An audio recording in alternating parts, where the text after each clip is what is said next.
Hello, everybody, and thank you for tuning in to the weekly report. Newsflash, governments lie.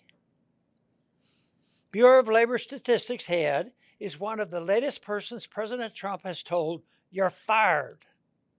President Trump said this month that he fired her because the president believed she manipulated jobs data. Manipulations, he stated, include the updated May and June BLS numbers showing the U.S. economy created 258,000 fewer jobs than originally reported, as well as the weaker than expected July's job report. All of this, the president suggested, was designed to make President Trump look bad. Following her firing, many commenters worried that President Trump's actions would create the perception that government unemployment and inflation data is manipulated to produce the numbers desired by the president. A loss of confidence in government statistics could impact demand for U.S. Treasuries.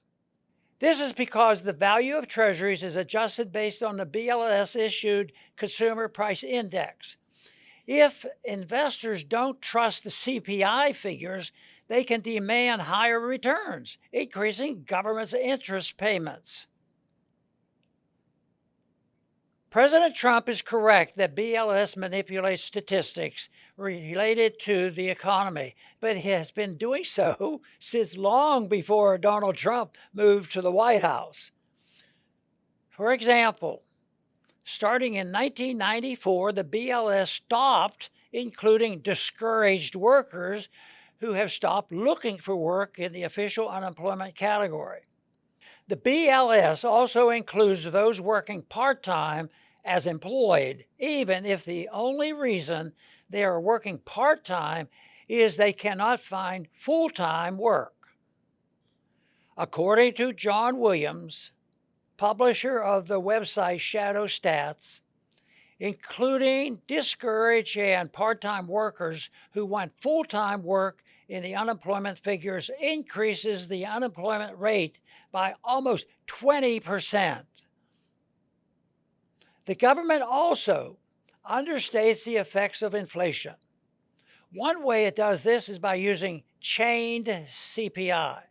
Chained CPI means that even if price inflation has made steak unaffordable for most Americans, the government does not consider their standard of living lowered if they can buy a substitute such as hamburger. This ignores the fact that if consumers viewed hamburger and steak as equivalent, then they would likely have chosen cheaper hamburger before Federal Reserve caused price inflation made steak unaffordable, leaving them no choice but to purchase hamburger. According to John Williams' Shadow Stats, using a more accurate definition of inflation would increase the inflation rate to as much as 12%. Manipulating the unemployment and inflation rates allowed the government to gaslight the people into believing that the economy is strong and any sign of weakness, such as rising prices or an increase in unemployment, in their own are anomalies that do not reflect the economy's real condition. Manipulating the inflation figures to understate the true amount of inflation also lowers the cost of living increases the government must provide for veterans, beneficiaries of Social Security, and others. This provides a way for government to cut spending without Congress members having politically difficult votes.